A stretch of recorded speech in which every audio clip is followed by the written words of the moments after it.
Welcome to the Childcare Revolution podcast, where we talk about all things childcare. Hi, my name is Tegan. Hi, I'm Patricia. And I'm Stephanie. We acknowledge the land we are meeting on is the traditional territory of many nations, including the Mississaugas of the Credit, the Anishinaabe, the Chippewa, the Haudenosaunee, and the Wendat peoples, and is now home to many diverse First Nations, Inuit, and Métis peoples.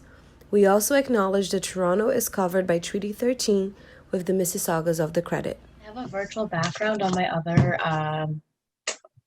iPad, and it's like a ghost for spooky season. Okay, sorry, I was just showing the bear. I'm back. Hello. I have a notification that says this meeting is now being recorded. Yeah. Hi, listeners. Sorry, I'm just trying to get my spook. I stepped on my sushi. Oh my gosh. I I have to hide this. That was bound to happen. My sushi was on the floor. Do I have rice on my feet? How do I? I do. Oh my god. My sushi are all squished now. Oh my god. Because my feet had tried to. You actually like stomped on it. I'm gonna take a picture of it because that's hilarious. Well, at least my feet are clean. I'd still eat it. I'm going to totally eat it. Long time no not Talk? see. Yeah, long time no see, long time no talk. Didn't you have the famous line that Stephanie always says? Crap, I can't even remember what it is. Oh my god. This is the child. Welcome to the Childcare Childcare Revolution podcast, where we talk all things childcare. We still know how to do it. Hooray! Oh man, wait. It's I feel like a toddler, like we're toddlers, like going like doing Zoom meetings for toddlers or something. Hi, listeners. Did you miss us? When we started our podcast, I think that when we pictured October, we would think, oh, this is going to be a time where we're going to be recording in person. No. Stephanie and Tegan still have to yet meet in person. Yeah. For all they know, they're catfishing each other, and I'm catfishing them all. So we're here. And this episode is going to be focused on back to school, because that means 3 different things for all of us.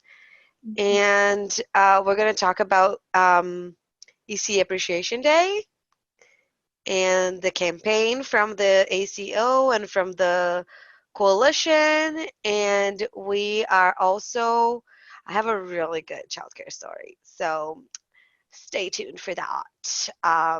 It is really funny. You're going to have so many of them now. I do. I do, including one where this is a quick one, so I'm just going to throw it in at the beginning because my foot is itchy from soy sauce because I just stepped on my sushi. Okay, don't worry. You don't have to recap them. I'm going to keep it in there. Oh, thanks. My boss sometimes listens to the podcast, so that's very funny for me. I don't care. She knows me, so that would be on brand for her. But my coworker had her period, like a lot of women do, and she was going to the washroom, and I think she said to one of our other room partners, like, "Oh, I'm just gonna go to the washroom, lady time." And one of our kids, and this child is like teeny tiny. He's like little baby. And he's sitting at the table. I think they were having lunch. And he just goes, "Lady time!"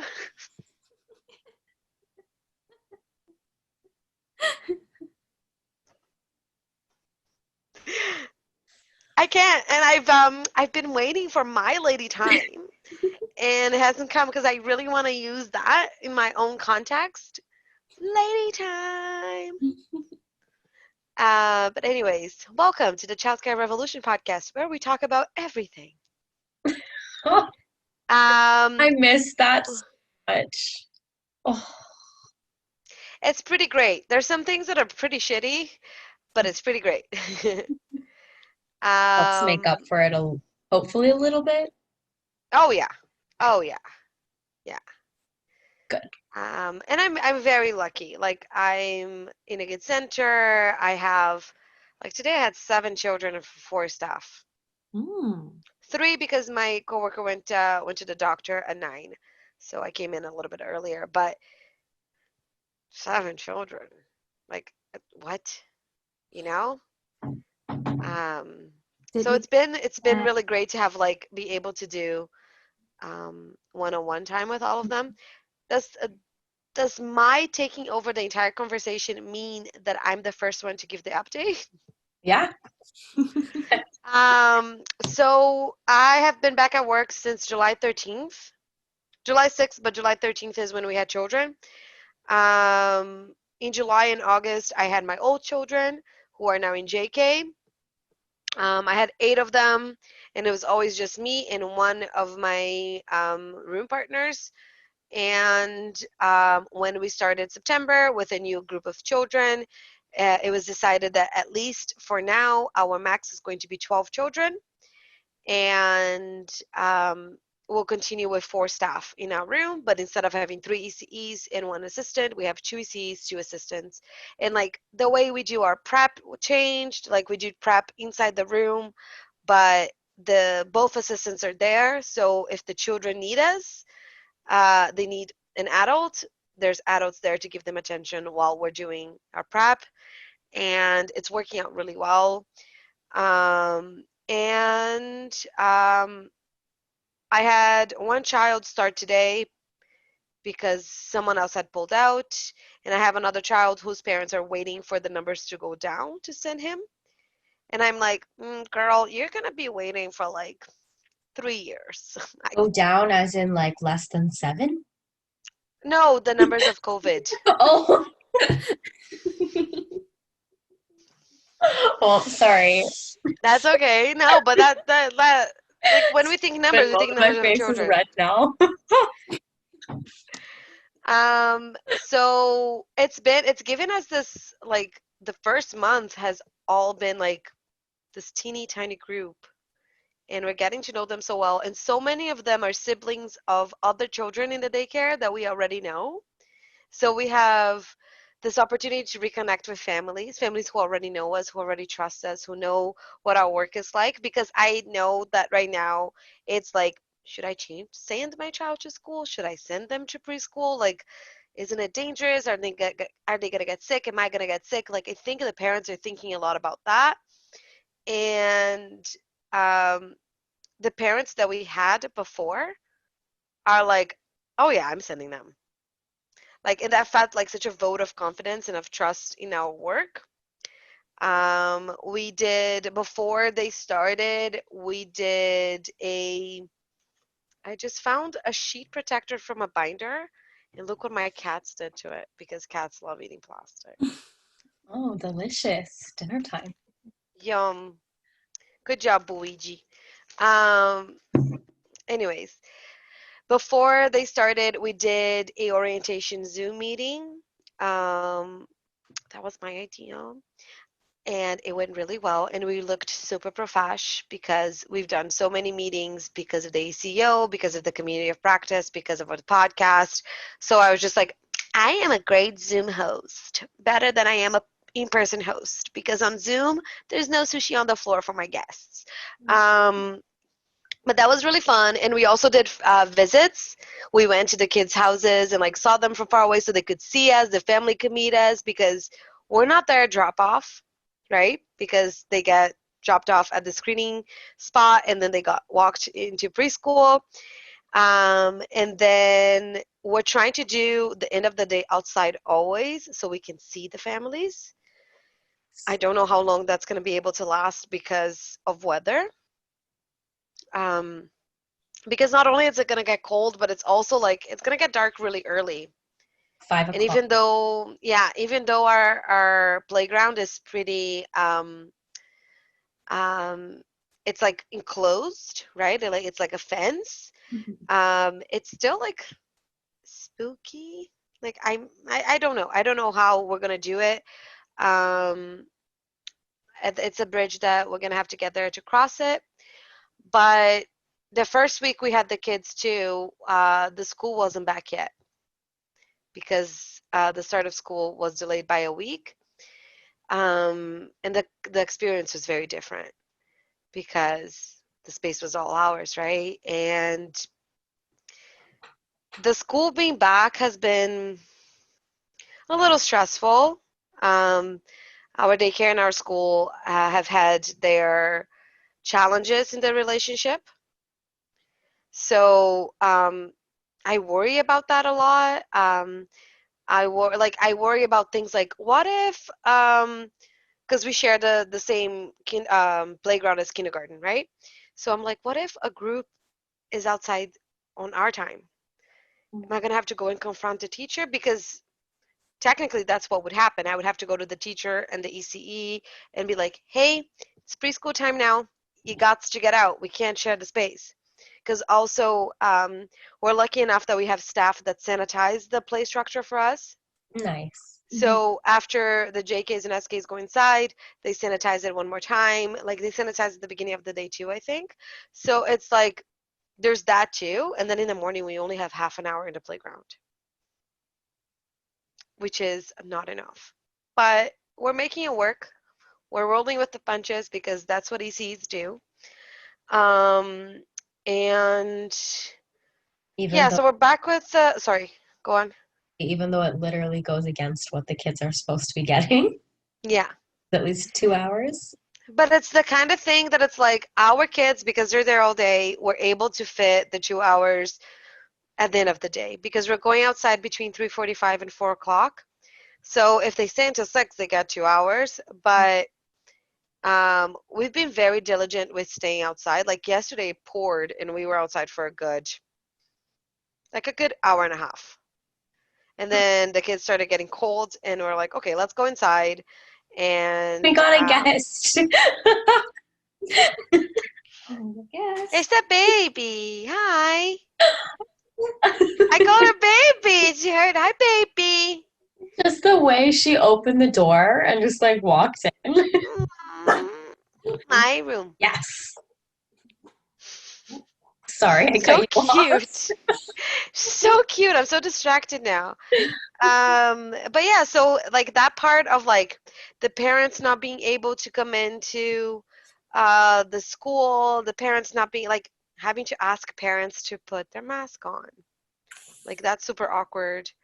Um, well, and then just this week, the TDSB updated their mask policy, and we sent the mask policy to the families. So today I didn't have to do that.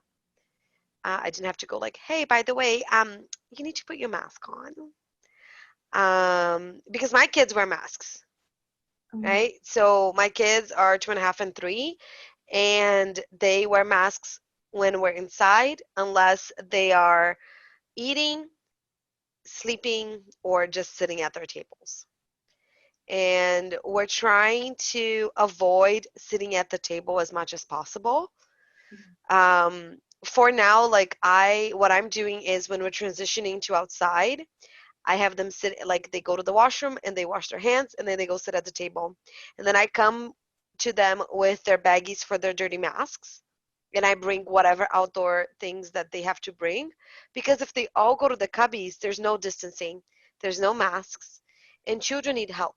So this way, if I'm bringing things out one by one, they're all getting changed at kind of like different times. So they're at different stages of changing, and I get to help all of them between me and the other staff.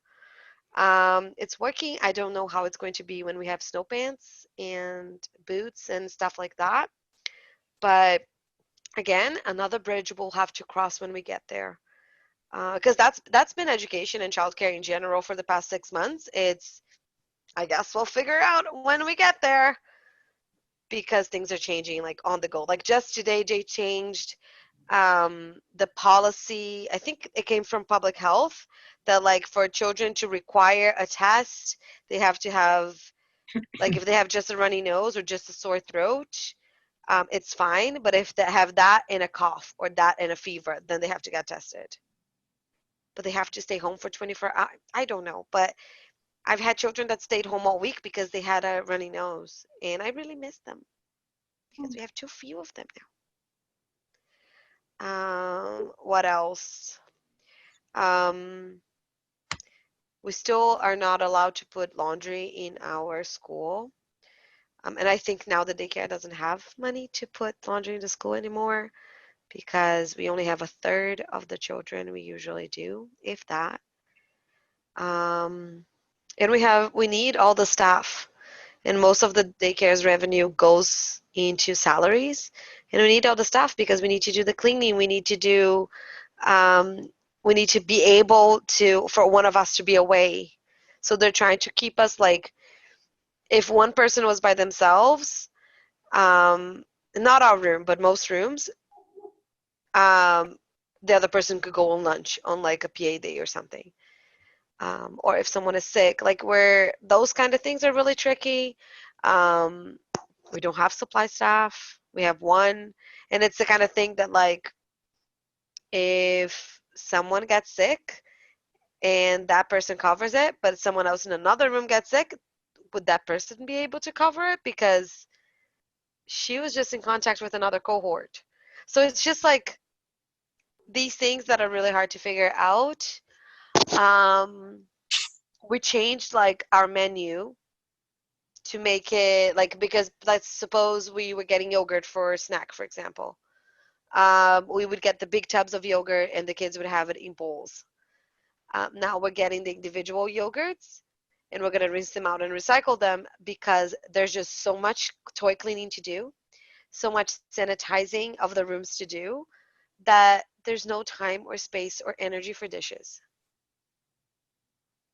And it's just like, I can't believe we're like this. Like, I obviously think it's the right choice because I don't want my coworkers to be going crazy because they have to do a bunch of dishes. Like, that's not fair, on top of everything else that they have to do. But it's also like we're destroying the planet. Also, we're not allowed to wear reusable masks. It has to be the disposable medical ones. So like I wear at least 3 of those a day. That's 15 of those a week just for me. Think of all the ECEs, all the childcare staff in Ontario. And just think you're actually supposed to be changing those like every 20 minutes, which is just The insane. masks? Like like with the medical masks, they don't last that long. I think it's at least a few hours, no? One thing I read, it was like they're supposed to be changed like every 20 minutes just because of the nature of them, but like nobody is able to do that really. Like there's It's like 2 masks a day or something if you work like full day. I just started to Google how often are you supposed to change your mask, but the first suggestion that Google gives me is how often are you supposed to poop? Which makes me think of what are people's gut health like? Change your mask. I could be really wrong. I just remember somebody telling me that or reading it somewhere. So, Patricia, so Yeah. your center hired Yes. new staff for No. cleaning? No. No. It's 2 staff that we had. Oh, it says it's okay to replace them once a day because you're not using it in a medical field.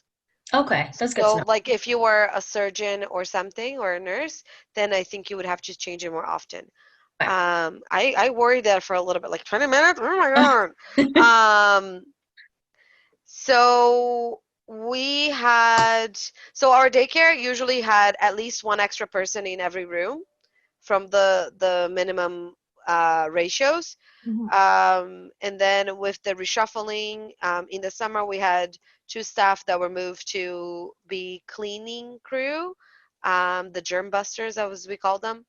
Um, and then now they stayed in that position for now.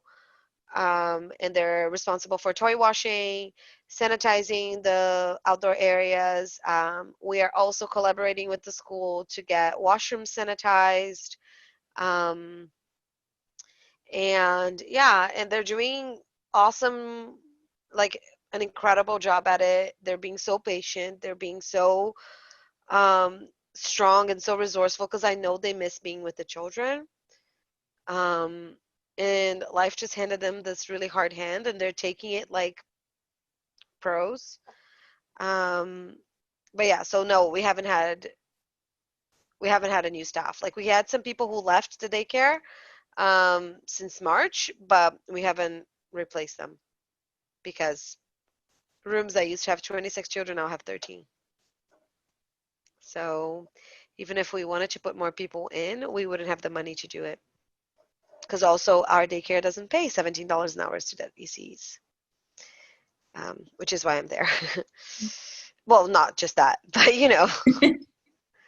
um, working with 16 preschoolers at max and 4 staff is pretty wonderful.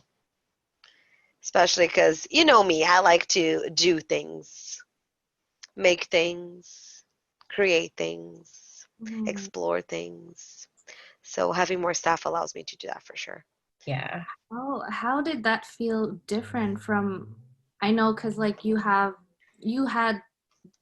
pretty good ratio even before the pandemic, right? Yeah. But if you have to compare with your previous workplace or any other experience, how does it feel different to have um, more time with the children? So in a way, we're very blessed. Like in many ways, we're very blessed at my workplace because of that. Like we have things that should be standard for educators but are not, like paid planning time, ratios that make sense with the age group, because 1 to 8 is not ratio for quality. Yes, you can do an amazing job, 1 adult to 8 preschoolers, but You do a building real building relationships takes time, it takes effort, it takes little interactions. It's like little tiny building blocks. I wouldn't even say, because I was in a 1 to 8 Yeah. ratio program, I wouldn't even say it was a good job. I think it was just good because it had to be good under the circumstances that it Yeah. was. Yeah. It's not good care. It's just as good as it was gonna. It's everybody is accounted for and making it through the day. Yeah. Which, like, because I've worked at my work for so long, when this summer it was just 2 of us and 8 children, which meant that we were alone with the children for a large portion of the time. It felt really challenging. It felt really overwhelming. And that was just like as we were reopening, that was just as children were getting back to school. And when they're getting back, they didn't know what to expect. We didn't know what to expect, right? So that was very stressful, but we made it. And now, like this week, the maximum we're going to have for a little bit is going to be 11 because of that child that the parents are waiting for the COVID numbers to drop. And the maximum we've had was 10 because the 11th child started today. Um, and even when it was 10, because now also we spoke, like we gave feedback to management many times that even though we have 4 staff, what would happen was that very rarely we would have 4 staff in the room or even 3 staff because someone is out always, like either they didn't start their shift yet or they're on their break or they finished their shift or we were on prep because before we would go to another room to do prep, and they listened and they switched our shifts around and our lunches around, um, in a way that we're able to have 3 of us in the room most of the time. Um, and especially because like now it's also like I just had a meeting with my program supervisor yesterday, and she was like, I know you're working really hard on the actual program plan, but don't get too upset if you don't get to do everything on it, because we're focusing on supporting the kids, we're focusing on going outside, and we're focusing on building the relationship, Nice. which I agree with, right? Because the requirements for our program plans are insane. Even in normal times, it would be really hard to get all of that done, because if a child is engaged with an experience, with an activity, with anything, why would I be like timing them like, oh, we have to do the next thing on the program. Let's go, let's go, let's go, let's go. Like that's not best practices. That's not how learning happens. It is on the document about in uninterrupted play, about like letting them just do their thing. And now we're doing that a lot. Our kids also got used to wearing the masks. Like the masks slip down their noses. They do, because their faces are tiny. But we just say, oh, just pull your mask up. And they pull their mask up, and then they sanitize their hands before and after. But it got to a point that like I forgot that after a snack they were going to wash their hands and put their masks on. So after this one day, this child washed his hands, and he looked at me, and I was like, okay, you can go play. And he's like, but what about my mask? And I was like, oh, yeah. Because it's not that I don't notice that I'm wearing the mask and the goggles, but it's just because I don't take it off. First, I don't drink water. My pee is constantly brown, like soy sauce. Am I? I thought you were. No, it's not. It's not. It's not. It's not that color. It's not that color. But it's been there before. This is soy sauce, not pee. I have not stepped on the soy sauce, just on the sushi. And yeah, I don't know if I answered your question, Tegan, but having less children um, has been a blessing in disguise. Like I want us to have 16. I want us to have more, because I know that for our financial health, we need it. And I get scared of the daycare closing. I am scared of losing my job. Like all of those things are really scary, especially if we go through another closure. Um, but that part of like, I've known these children for a month, not even, and I feel like I know them, you know? Um, and I am, as you can tell, very chatty, and I like to get to know the families. So the fact that the parents can't drop off into the room and pick up into the room, and I can't like chat with them, is like, it makes me a little sad, because I also like, I would strike up conversations with parents that were not in my room. If I saw them on the hallway, in the hallway, it would be like, oh, hi, blah, blah. Because childcare is about that too. It's about the community, right? It's not just the preschoolers in preschool. It's the siblings. It's the future preschoolers. It's the past preschoolers. Like my first preschoolers from my current center are now in SK. And every time they're on the playground, they look in to see us, like they look into our window and they wave. And I'm just like, I feel like a hug, because educators carry the children with them. The children grow out of us. They grow out of our programs. They leave, they change schools, they whatever, but we carry them, right? We might not remember every detail. We might not remember like the little things, but we'll have at least one thing that we remember about our experience with that child, hopefully a positive thing. So it's like, it's hard, and like I'm not able to talk to the children if it's not through the window, because I don't want to mix cohorts. Yeah. It's complicated. But yeah, having less children has allowed me to do a lot more things in like a more chill way than I'm used to, because I usually go too hard. I'm like, I'm gonna do it all. I'm gonna do Play-Doh. I'm gonna do outdoor painting. I'm gonna do a mud kitchen. I'm gonna do this. And then by the end, I'm like, oh my God, what was that? Like I got run over by myself, you know? There's But just stuff everywhere, and then you have to like worry about everything afterwards. And like cleanup completely changed because they play with something, it gets sanitized. So the kids are like used to like putting the things back into baskets and baskets back in the shelves. And we're like, no, no, no, no, no. And like that is so exhausting. Saying the same thing several times is emotional labor that causes, I think, a lot of the burnout that educators have because we have to say the same thing all the time.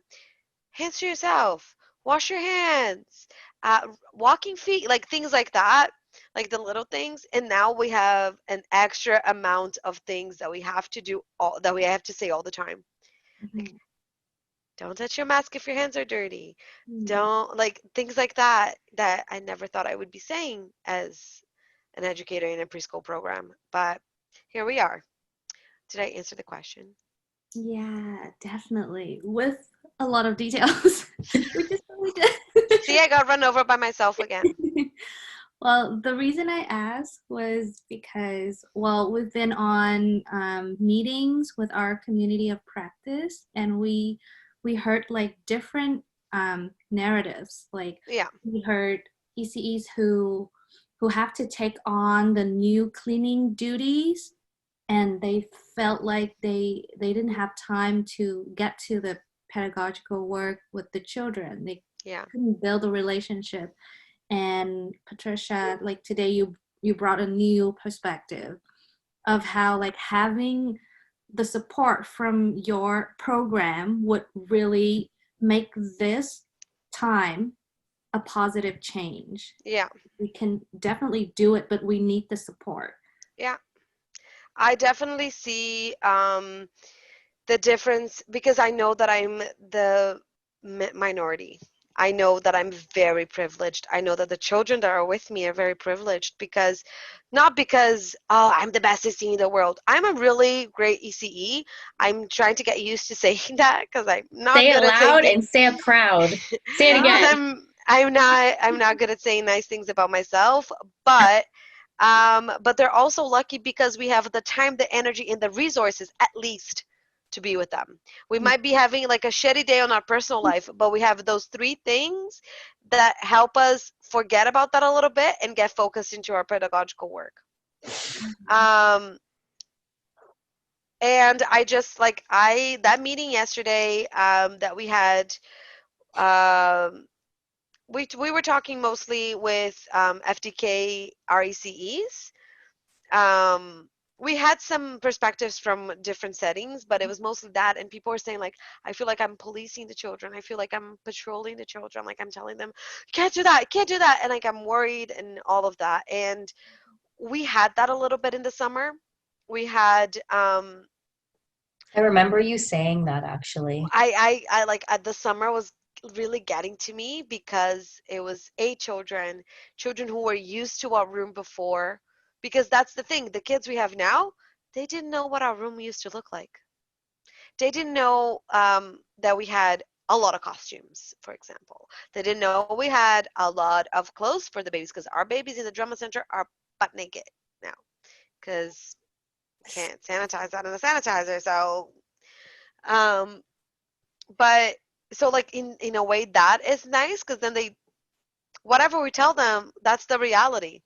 It's not like a sudden change. Yeah. And also, these are children who, yes, parents are grateful that children are able to be back in care, but I guarantee you children are way more grateful because they have missed playing with peers their own age. They have missed having relationships with adults who are not their parents. Because the whole thing of like you have to work from home and your children are at home, that didn't do any good for anybody's relationships. Yeah. Well, I remember a DECE yesterday shared the story that like right now when the children are allowed to go outside, the first thing they would do is like running around the playground for like 20 minutes. Yeah. Our kids are not doing that because we are really focusing on free play. Mm-hmm. And that was something that we also discussed with our directors of like, what is our program going to look like? Because our board of directors decided that we were going to follow whatever JKs in the TSP were going to follow. So that's why our kids have masks when we're inside. But we're like, the program advisor for our licensing also said, let the children play, let them be children. And we're focusing a lot of that, which means basically that they're going from center to center and just taking all the toys out, and they're taking toys from the drama center to the block center, back and forth, and mixing everything up. And they make me dim sum with Lego in it, and like it's like all over the place. And in some ways, that is exactly what we were supposed to be doing. Like, why do we have these boundaries in the centers? That we did, like, yes, you can take your block to the drama center, but now we're like, because when we put things away, they're not going to go back in the shelves anyways, because everything needs to be sanitized. So why not just let them do whatever they want? I do miss having an art table, because we would leave our whatever art experiences we had, we would leave them set up throughout the day. And then there were children that did the same art activity several times because they were really interested in that. There were some that would do it like, oh, why don't you come take a look at this? And then they would be like, oh yeah, there's an art table over there. Now it's like we divided all our tables in two. Like our Play-Doh table is now a children's table. Our art table is now a children's table. And then we got an extra table just so that our children don't have to eat in shifts. And then like they each have their own spots. And then if they're doing art or Play-Doh or some kind of sensory, they sit there, they can have their masks off, they can relax. It's the same spot that they eat, is the same spot, like it's always the same spot. And everything obviously gets sanitized several times a day. But that means that like we forget to offer art because we see that they're having fun. And then I come back from my break and I'm like, oh yeah, we have the art in the program.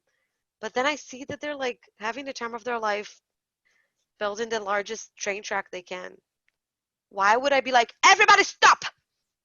We are going to do the art activity that's in the program. Just I'm not going to do that. I'm not going to do that. Checklist. No, it's not a checklist. It's like the other webinar we did about pedagogical security. Oh my God, yeah. And I've been thinking, it's the folks from Seneca Lab School, and I've been thinking about their, like, I still have the notes from their the Rethinking the Environment webinar on my wall because I like looking at them and remembering all the things I want to research more. But I've just been, like, that's been my philosophy. I'm really letting them take the lead. Certain things have, like, a little bit of my lead in it because I'm like, what are some things that I know children this age are interested in and really enjoy? Birds, for example. So I go ham on birds. I'm like, when is my downy woodpecker coming back? Because there's a downy woodpecker that always comes to our playground. So we're always watching out for it. And then we take the bird books outside and we identify all the birds that we see, which are basically sparrows and robins. But we're like, oh, maybe one day we're going to see a horned owl. No, we're not. But, doesn't hurt to dream. But it's been very much like that. It's been very much free play, child-led, and there's some things that we're doing right now that when the pandemic is over, so like 2024, 2025, if I'm still working on the floor, these are things that I'm going to be like, yeah, I really like that. Just letting the children decide how they want to learn. Mm-hmm. Because we talk a lot about believing that children are capable and competent, but we don't let them do that. Mm-hmm. Yeah. I talked for like 3 hours already. Oh my God. How are you doing, Stephanie? Yes, you have big news. Share with us. Me, my big news. Back in school. I'm a student. I'm a Zoom student, which is great. Graduating from the University of Zoom. We like to The one good thing about it is that in my program, because it's so small, everyone actually goes on camera. So it's amazing that like I can still kind of get the opportunity to like meet and like get to know these individuals who are honestly so amazing, out of what I know so far, but I'm sure otherwise they're still very great people. And yeah, it's a hectic time. Like I'm taking 4 courses. I decided that I would take a public policy, um, policy and anal- policy analysis and challenges course, and it's the one I am the most terrified of. So it's really That great. sounds very juicy. Like Oh, I want to get my master's in public policy and women's studies, oh my gender God. studies. So I'm like, tell me more. It's like my prof is like, she's honestly the sweetest person ever, and she literally just threw all of us into it. Like apparently the first day after, because we do a briefing note exercise every class. So apparently after the first day, somebody was in tears and was like, I don't know anything. Why does everyone know what they're doing? I don't know anything. And I was like, oh my God, thank God someone cried, because I feel like I should be crying too, because I have no idea what's going on either. But the amount that it's like opened my eyes up to politics and just the way the world works is it's it's chaos, but it's really fantastic, and it just kind of like shows me that we can make a change. It's just how we decide to go about making that change. um, some parts are really sad, and it feels like it's just this big rock that you're pushing up constantly up a hill, and it's just going to fall down again. um, but it's nice to know that there are possibilities, and I think that's why I decided to go more the policy route, for more of a focus in my master's for early childhood, is because I think we need more support in the policy section, uh, Absolutely.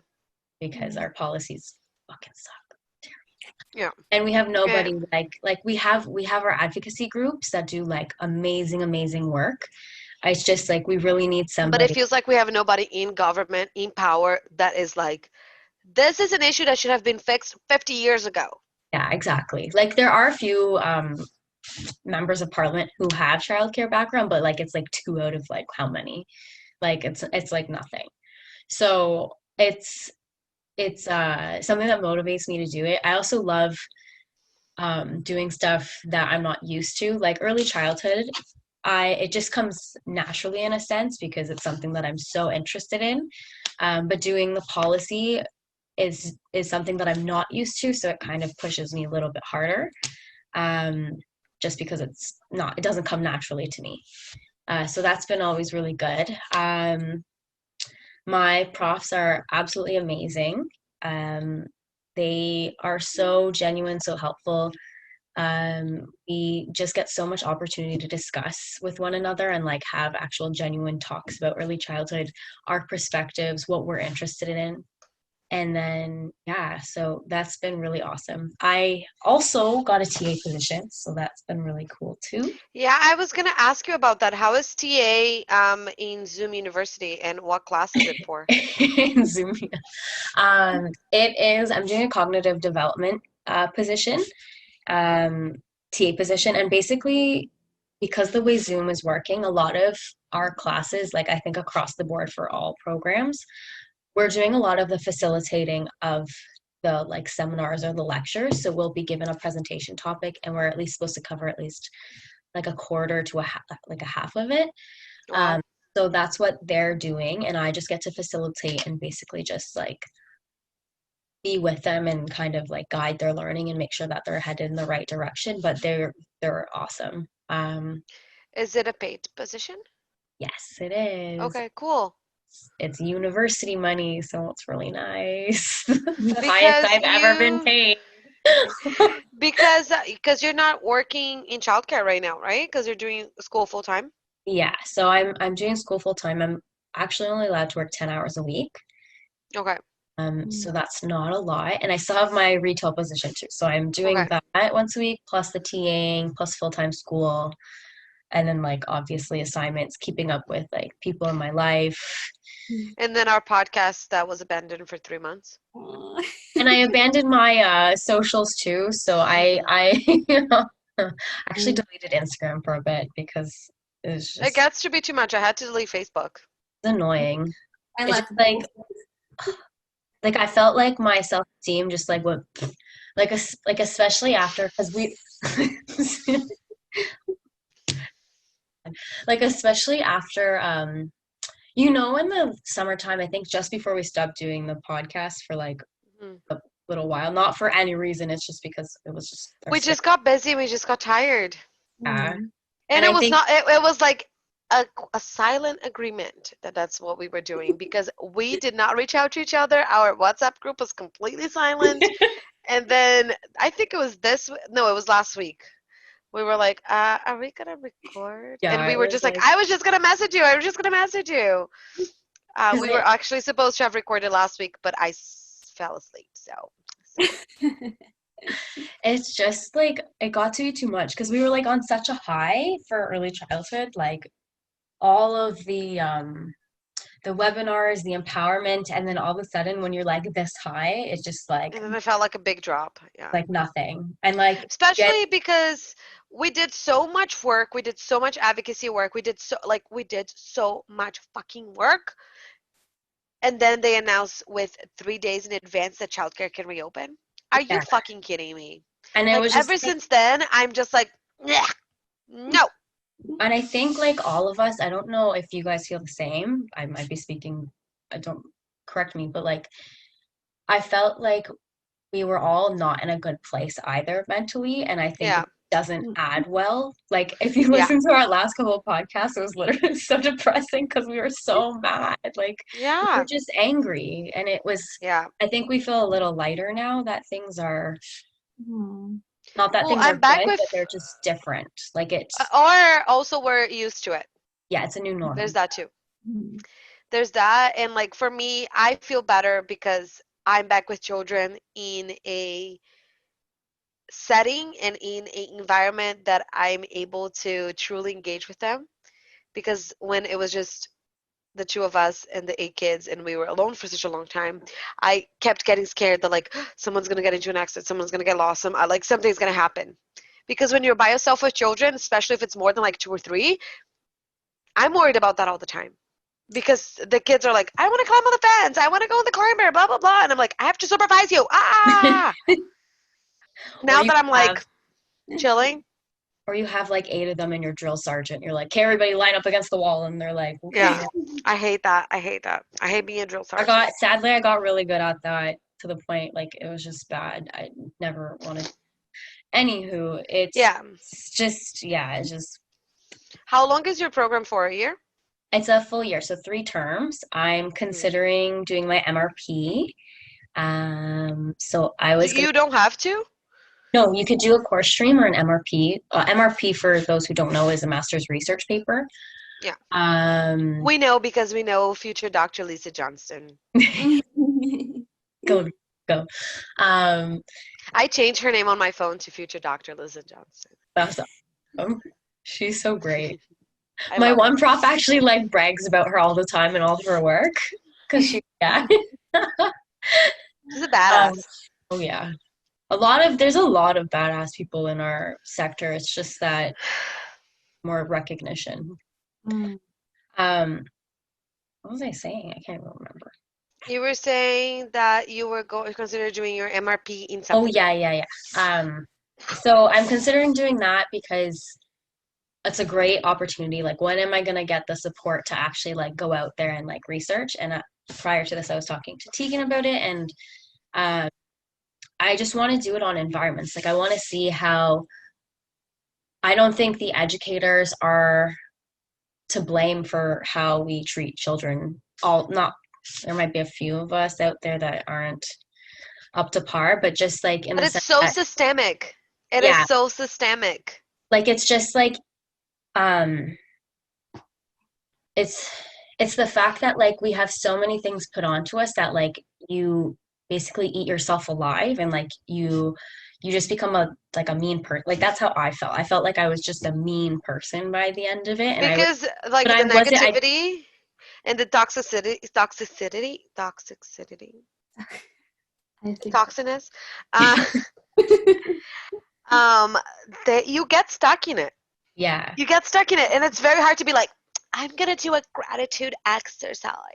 Yeah, I Yesterday I was know. talking about that I'm doing a gratitude exercise because my friend this weekend, she was like, oh, I've been doing this, blah blah blah, and I've been doing it like on my way home, that I just think about 5 things that I'm really grateful for in my day. And it helps, but when you're already feeling down, doing that doesn't help because you're not able to. You're not able to defocus from the bad things and then focus on the good things. I spiral in the negativity very easily. Yeah. Very, very easily. I didn't before. Like my friends used to get so excited with me. They're like, "Why are you always so optimistic?" I'm like, "I don't know. It's just because like life's great." And then like I worked in childcare for a year and a half, and I'm like the most like depressing person now. Like everything sucks, which it doesn't.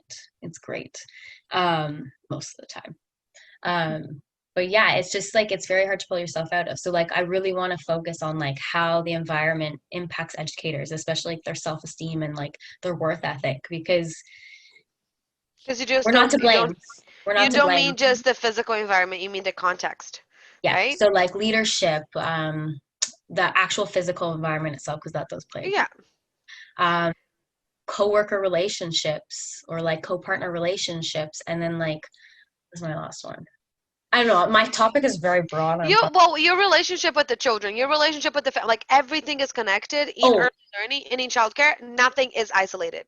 and like opportunity to grow and learn, because like we Yeah. don't opportunity, like not like these like, oh, get a certificate for doing a webinar so that you can add it to your CPL, whatever. Yeah. It's a no, like community. genuine, like Learning community.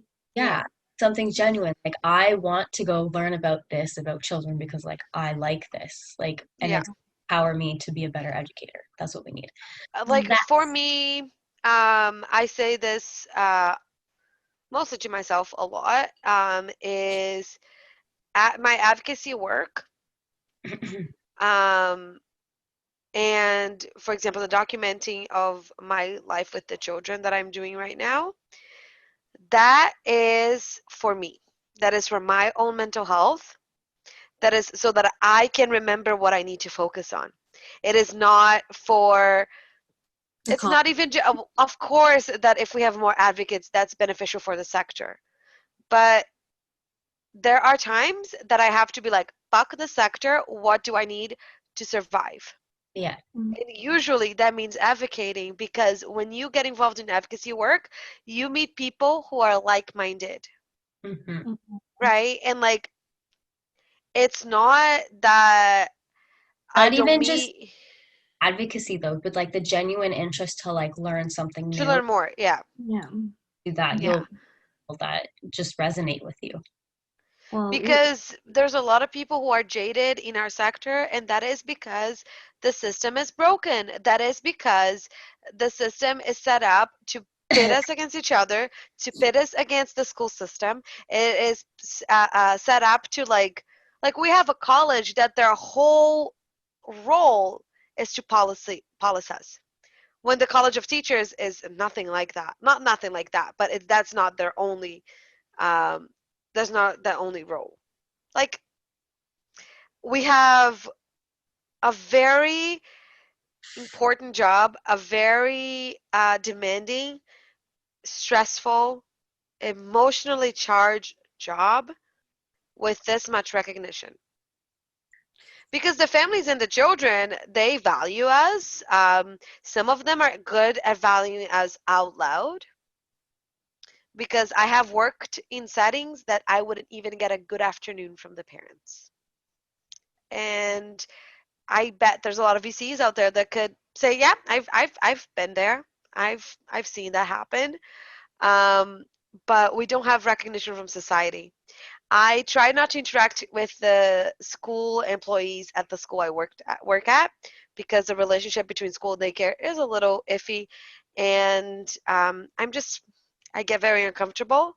But very at the beginning, I was like, oh, hi, I'm Patricia. I'm an RECE in this program, blah, blah, blah, blah, blah. Trying to make friends because that's me. I like to talk. And every time I'd be talking about like the work that we do, the science behind it, the evidence behind it, people would be like, why don't you just go to teachers college and become a teacher? How long are you going to be doing this ECE thing for? Don't you want to be a teacher and be well paid? And I want to be like, fuck you, fuck you, fuck you, fuck you. I want to No. be an ECE and be well paid. I enjoy doing the work I do. I enjoy working with younger children. I enjoy the care part of early child education and care. I enjoy the education too, but I enjoy the care part. There's nothing wrong with that. If I'm undervalued and if I am underpaid, it is because the system is wrong. It is not because the work is not needed, and it's not because the work is not important. That's the difference though, is because like our program from like the get-go just like fosters that idea that like Almost like whereas ECE is temporary. Like it's a temporary career. Like you're gonna be on the floor temporarily. that, but not like, I mean like in the sense like the appreciation of a child at every point in their life. Yeah. Like whereas some people entering teachers college, and I'm sure like they love children as much as we do, but they don't start off with like that understanding of appreciating a child at every point in their life. And understanding Or a what person, not a what child, they are. Yeah. person, right?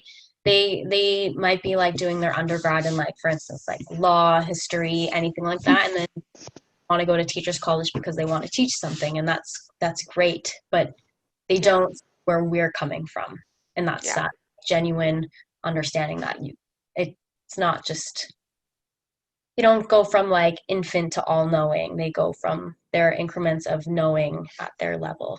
That makes sense. Especially because like the FTK program is pretty new. I mean, it's a decade old. That's nothing. And I don't agree with the way it's delivered. That is nothing. But teachers don't have the knowledge early child educators do in child development, in children's needs, because a 3.5-year-old is very different from a 10-year-old. And I think when FTK was implemented, it was just like, we need all these teachers. Oh, I've been teaching grade 4 for 10 years. And I got thrown into a JKSK room. Like, that's a big change. And even to the extent too, like a lot of I kind of like, well, at least in the master's, I'm kind of viewing it as like a philosophy program. Because it's all theories, just reconceptualizing different ideas, and just like getting us to think about our own ideas and how we can foster that in our settings. But I don't know, I haven't been in the teachers college program, but I don't know if that's as predominant in it, like that idea that we can change things and make it different, like make it the way we feel is right for a child, and the way that the child needs it to be. Yeah, and the ECE programs are very focused on it. Even the college ones, not just like higher education. We are like, there's always like an advocacy component to it, whether we're advocating for the child and the family or for ourselves. Mm-hmm. Mm-hmm. What do you want to do with your master's, Stephanie? Do you know? Because a year from now, we're going to be talking with someone who holds an MA. If we'll see. I only handed in a couple of assignments, so I have to see how those go first. I'm using all my assignments as test trials, by the way, so if anyone hears this, I'm just handing it in because I feel like I'm writing at an 8th grade level. So but what do you know what you want to do? I just want to be back in a classroom. I want to be with my tots and preschoolers for a bit. After that, I do want to do something of the sorts, either along advocacy or politics. But I think I want to be more embedded in. I've had like 5 years of experience, but not that much full-time experience.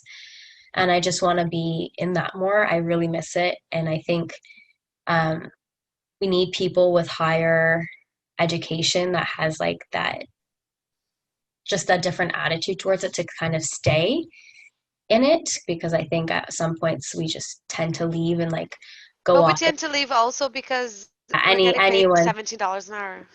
Exactly. Like I just like, it's just, I think we need like different ideas from all walks of education, and I I think agree. not enough people with like higher ones to stay in it. Either that, and I know I'll be able to teach at colleges and universities, so instructing could be. So far I like TAing. I enjoy the students, and I enjoy like making them feel confident and like appreciated. So that's something that I don't know. Honestly, my answer is I don't know. We'll see what I get. Once I start hitting Indeed and LinkedIn, then we'll see what I land in. Especially because I think the world will be very different from now. Mm-hmm. In a year. Tegan, you are also back in school and you're done your internship. Yay. Tell us about that. It was really eye-opening because The internship? yeah. Hmm. I could relate with Stephanie and you, Patricia, when you guys were talking about the policy and how important for us to get involved in that aspect of the sector, because so as you know, my internship was a lot about policies and regulations and legislations and whatnot. So like I got a chance to like see how fragmented the childcare system, or no, we didn't. It's not a system. In Canada, yeah, it's a patchwork, right? And like different provinces and territories just respond differently to the children's and families' needs. Yeah. When everyone is confused and like, yeah. The funding model is not consistent. I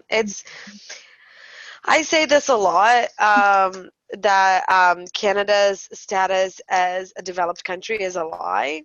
Yeah. Because a country where I think, let me just, hold on. First of all, it's not 80% of the children and families that need childcare that have access to it.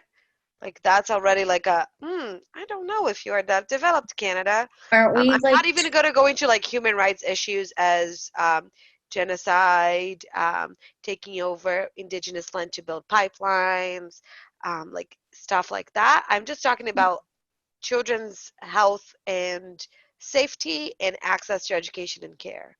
like 29, 30 on the UN's benchmarks of like second last or something like that out of the developed countries. So we're doing prime because we're not in last place. Clearly, that's all that matters. Okay, so I just Googled child poverty in Canada because quality childcare, quality early learning are directly linked to child poverty, right? Because in programs like early learning programs and childcare programs, children get access to food, for example.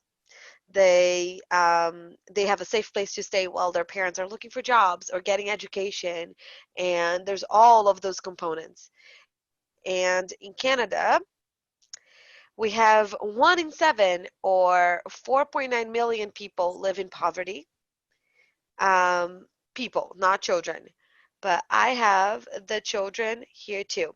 In Canada, 1.3 million children live in conditions of poverty. That's 1 in 5. And then tell us about how affordable childcare in Canada is.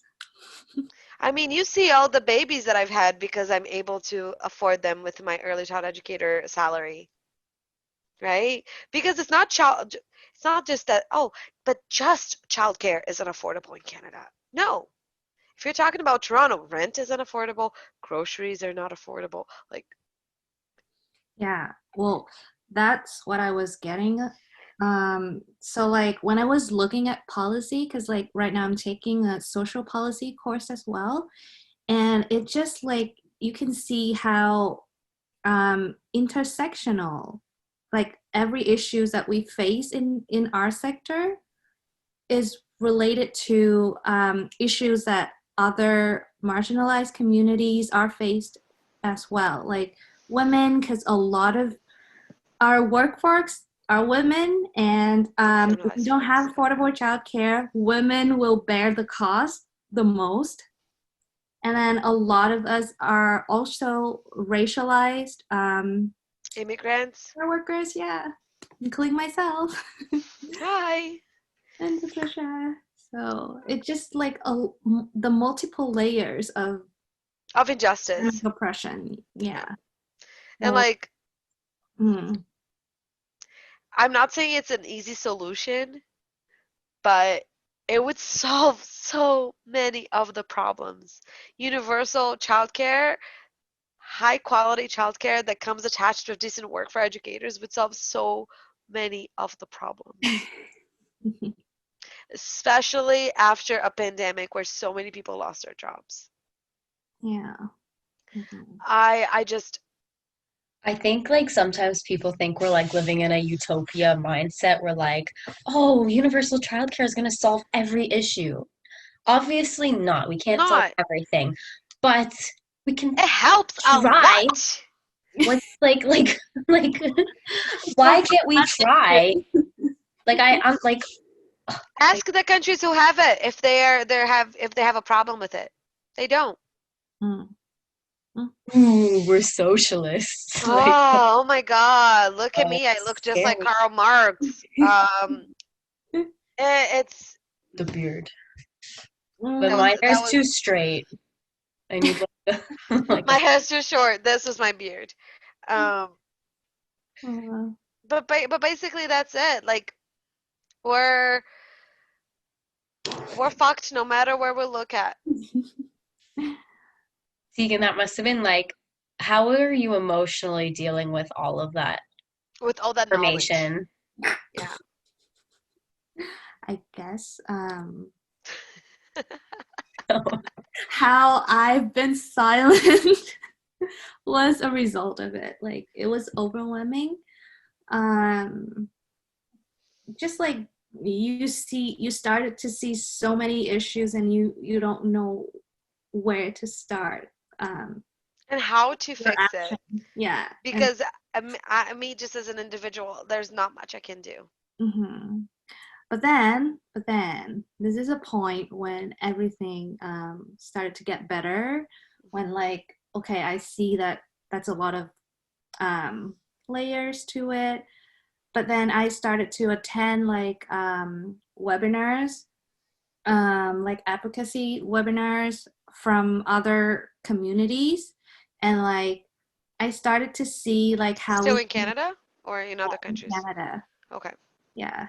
So then I started to see like how we can like work together and like look beyond the issues in our sector, and started to think of other communities as well. So like I attended this webinar about paid sick days. Yeah. And like I could see how ECEs don't have paid sick days.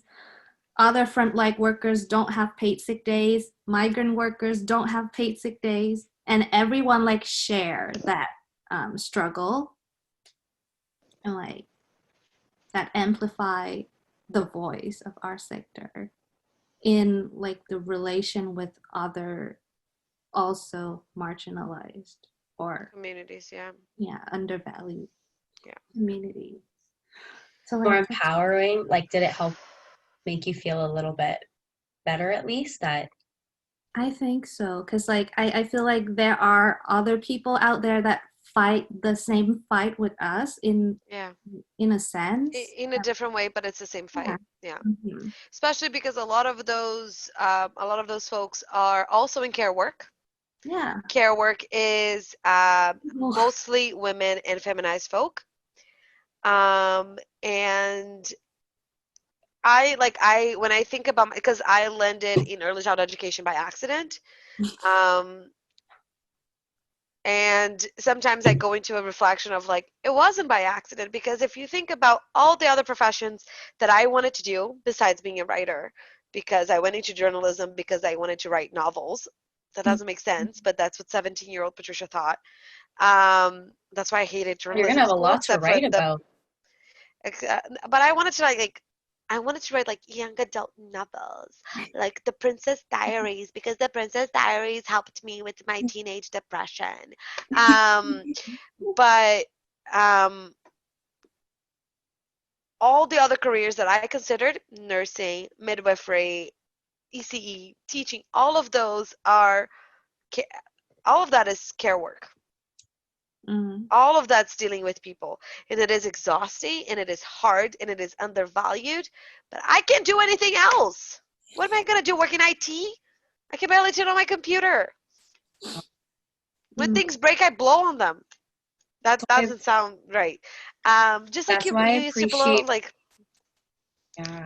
That's why I appreciate my boyfriend so much, is because like he's in engineering, like data engineering, and like I'm like, oh my gosh, like I couldn't do this, and like I appreciate you, but like, can you guys appreciate us? Like he does, yeah, but like other sectors, can we just like all appreciate each other? yeah. Like, It's not a competition. oh, No. I'm not The asking to fact, be paid $1 million an hour. Like, no, I just yeah. It's also like the fact that I have issues with the way the TDSB is run and the way the TDSB deals with the childcare centers inside of it. It deals with the early years programs, the extended day programs. I have issues with that. That doesn't mean that I don't want the TDSB to thrive. Why wouldn't I want the biggest school board in the country to be successful? I am not an asshole. I want to look at the public schools and be like, look at the incredible public schools my province has.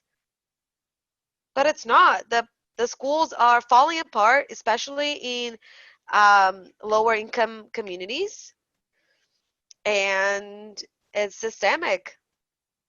I don't think our principal treats us like shit because she hates us. I think it's the system. Our daycare got blamed for a brick falling off the wall on the this guy's not outside. funny. That's not funny. How? How? Sorry, I laughed. I'm like, No, but it's ridiculous. It's just like yesterday on the webinar, someone was saying that the school is making them quarantine paper for 3 days or something like that. Tegan, did you catch that? No, no. Someone was saying that like all their JKSK kids cannot Oh, in cannot their school touch board cannot, paper? huh? Cannot touch paper? Yeah, they can't send worksheets home because paper has to be quarantined for 3 days before it's handled by someone else.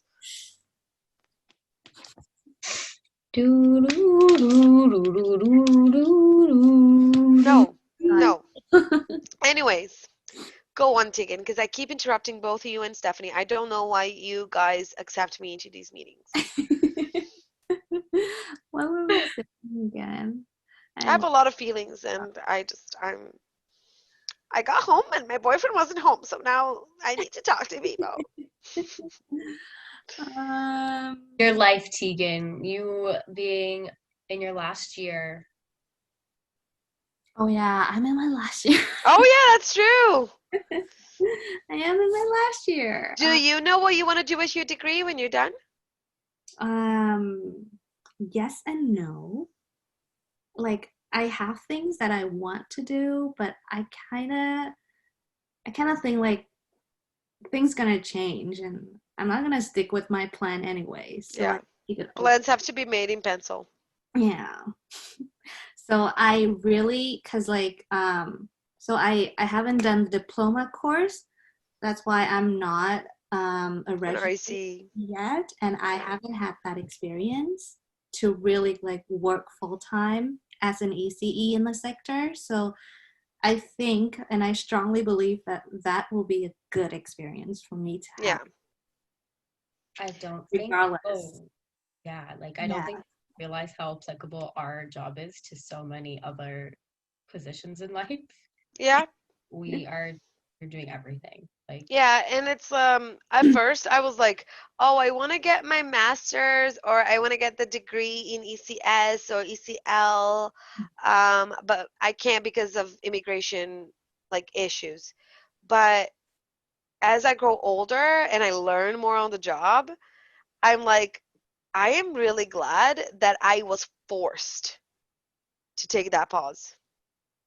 Because I know that when I finally do go back to school, I'm going to be like, I have all this lived experience. I have all this evidence that I felt on my body, in my soul, and in my brain that this is not the reality, that the books are lying, that policies are not being written with children and families in mind. Like, it's just a change in perspective, right? It's the lens that you need. So I definitely agree with you on that. And like, especially now that ECE students are definitely missing on that, you know, On placement and on that, all face-to-face. of that experience. Yeah. All of that. And like, I don't know about the future of our workforce because nobody really listened to ECE students right now.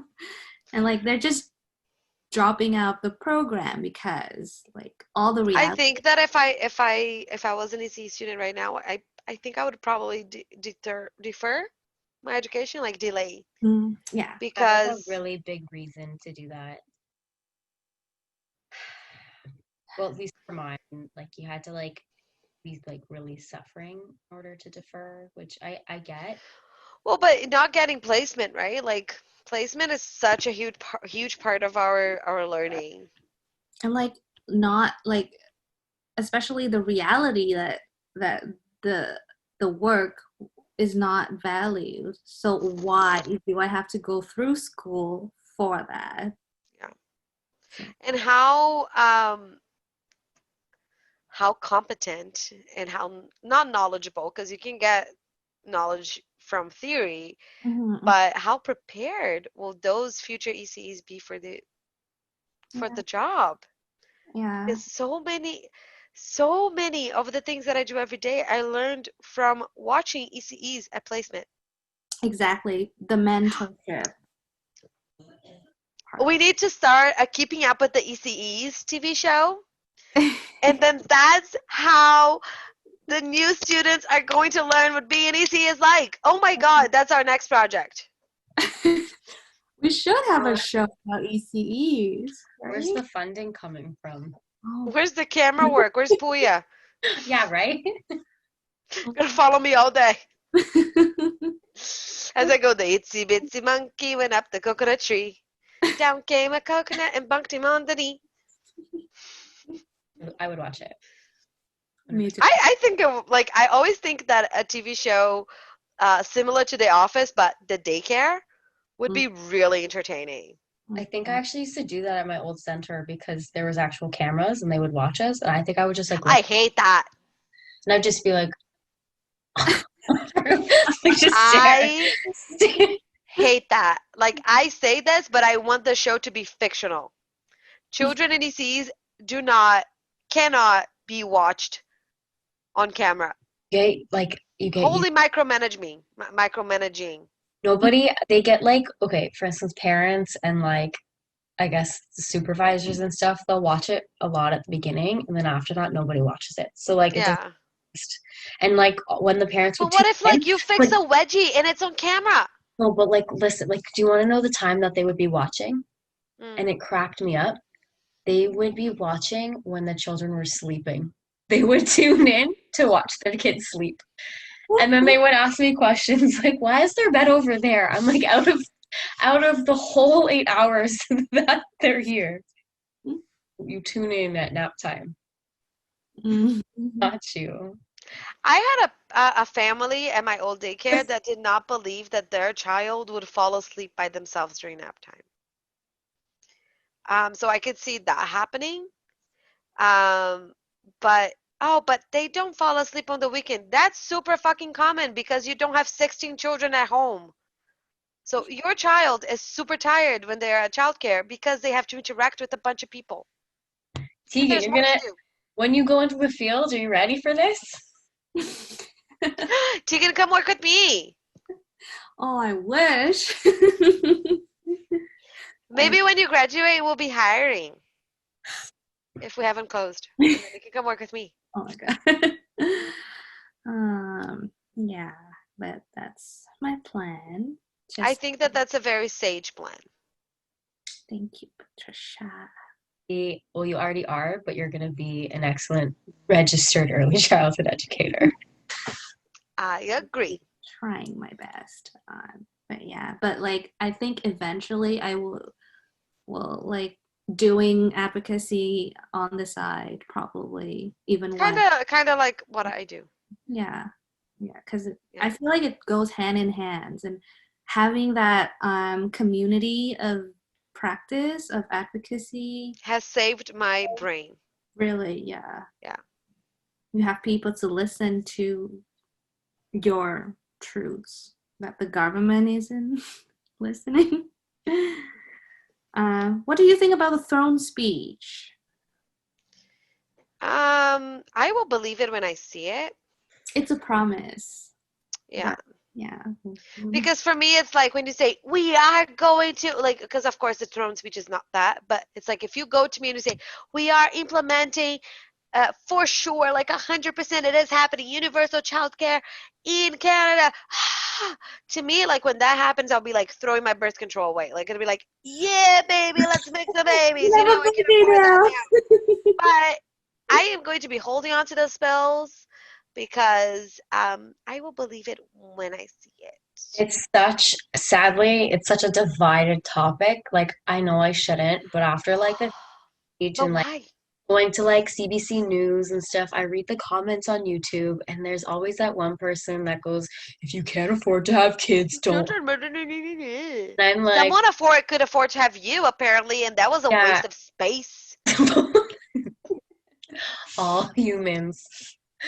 Just kidding. I'm just kidding. I can't. And then like they say like why should my tax dollars be paying for other people's children? And like, and then everyone's like, why should the government control my kids? I'm like, you already have them in education. Like, I don't understand. Like what? Taxes are going to education and hospitals anyways, and you're not in a school and at the hospital every day. Should have choice I to raise hope. them. I'm like, yeah, I agree that you should have choice to raise your kids too. Like, I think other people want choice to like be able to raise their kids and go to work. Uh-huh. So, and make money because we all need a double income nowadays. So, yeah, he has 3 years to execute it. And that's a lot of work. And then, like, Well, who he's been knows? saying it's 2015. I'm a feminist. That's why 50% of my cabinet is women. Blah, blah, blah. He's been saying that since I got to this country. And if you're a feminist, Mr. Trudeau, where is the childcare? Because it largely affects women. Where is it? I don't see it. It is not happening. What I see is excellent centers getting closed. What I see is ECEs getting paid minimum wage, and a minimum wage that does not make ends meet in a city like Toronto. No. Yeah. I think we have been recording for like an hour and a half. I think so too. Yeah, almost. Yeah. Because I just looked at the time and I'm like, should we end? Well, should Listeners, you can see how. to the EC Appreciation Day? Oh yeah, that's true. So October 22nd is Early Child Educator and Childcare Staff, Childcare Worker Appreciation Day. If you have children, go tell the educators and childcare staff in their lives that they are fantastic and that they make a difference in their children's lives. If you make a handmade card with like a ballpoint pen with your child that just says, "We like you, thank you for all you do," that is going to make someone's day.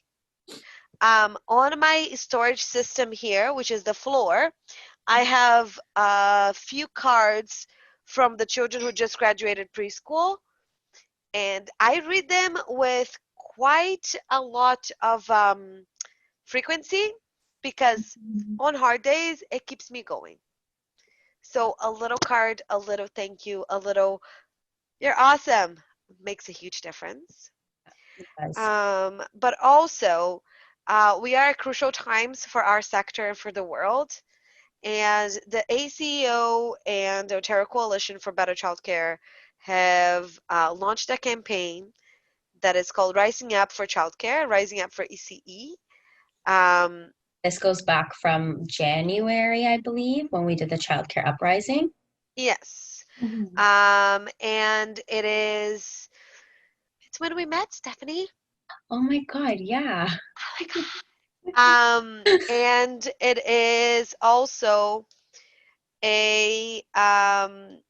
we are putting pressure on the provincial government to work with the federal government so that universal childcare can be a reality. Yeah. Because as we know from our provincial leadership, they're not very knowledgeable, or if they are, they pretend they're not, on what children and families and educators need. So let's get signing those petitions.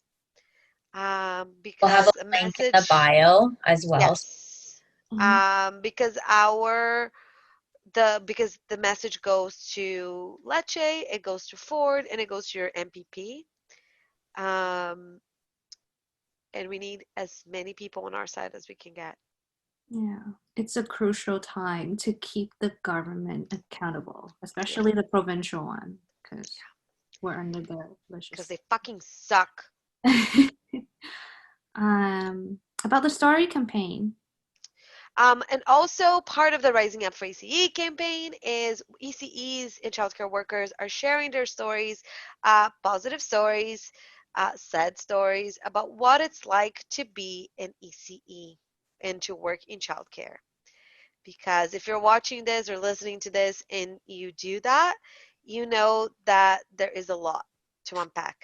You know that there's a lot, like a lot of the things that we talk about here, right? The reality of our sector is unknown by the public.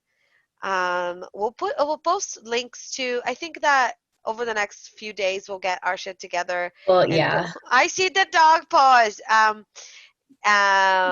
Our socials will be back up and running. Yeah, All of we'll ours. share what the AECEO is sharing with the stories and everything, because some of like the snippets, Check out their Facebook snippets of page. it's like Mhm. it took me 2 years to become an ECE. It took me 2 weeks to become a forklift operator, and I A make week. twice as much, a week, right? And I'm like, not that forklift operators shouldn't make enough money to live and thrive, but that's unacceptable. Like, Mhm. yeah. Oh my God, look at that dog. She's definitely not an ECE. She's just like or living or if life. you're a parent and you have have been struggling with childcare, that's a Or would story. like to like have the option of childcare, because many families do not have the option. Yeah. I had the opportunity to talk to the AECEO recently, and my story is going to be coming in the next week or so. Sad story. It's a little bit of a clappy moment, but also like not greatest. So, For the brave. and it's the best part about this is that you can choose to be anonymous. You can choose to put one, like your first name. You can choose to put both. You can put your picture up if you really want to. I believe with mine, I'm going to have my picture up as well as my full name. So, like, we need our faces. As hard as it can be, we really need our faces to match the stories because we get so much emotion from faces. So, I know we all don't have the same circumstances, but if you have the opportunity to put your face beside it, I would definitely suggest it. We're trying to give faces to the stats and the facts, and because stories are very powerful, right? That's why we watch movies and TV shows and read books, because stories are engaging. And the real stories of ECEs, parents, and caregivers and childcare workers in this province are bone chilling. Speaking of stories, should we finish our episode with the childcare story? So my room partner just got married on August 2nd. And at that time, we were still with our old kids who have now graduated to JK. And there was one time that I came into the room and we were expecting like news and like there was stuff going on, but I just came in. She looked at me, and I had good news to share with her. So I just went like this, and we hugged. And it was the first time we hugged in like a really long time because social distancing. But like since we started work, it was like we are each other's bubble. Like we're always wearing masks and a visor, but we're each other's bubble. And the kids started giggling. And one of the children asked me, Patricia, are you going to marry her? Well, you're too late. She already married her husband. And he even had the like, Oh, he told you. oh yeah, oh yeah, you're too late. We also had, I think on the same day, if I'm not mistaken, my coworker was wearing a dress. And one of the children asked her, are you wearing a bra?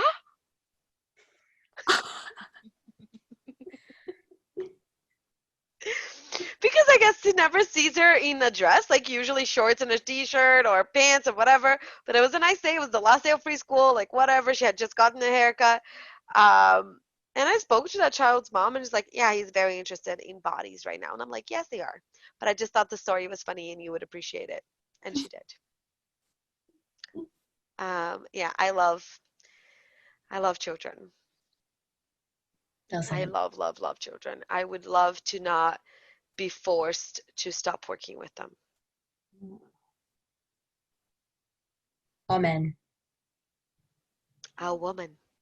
Oh. AECE. Sorry. I was trying to add to it. I was like, that doesn't- Should we cut? Like that's the movie thing? Yeah. I forget if we have the buys at the end. I think we do. Goodbye. The affiliation. Oh, the Childcare Revolution podcast is not affiliated with any colleges, institutions, organizations, enterprises, companies. We are not affiliated with shit. We are just educators who are passionate and advocates, and we are speaking thoughts into the air and stepping on sushi. Goodbye. Bye, everybody. Bye.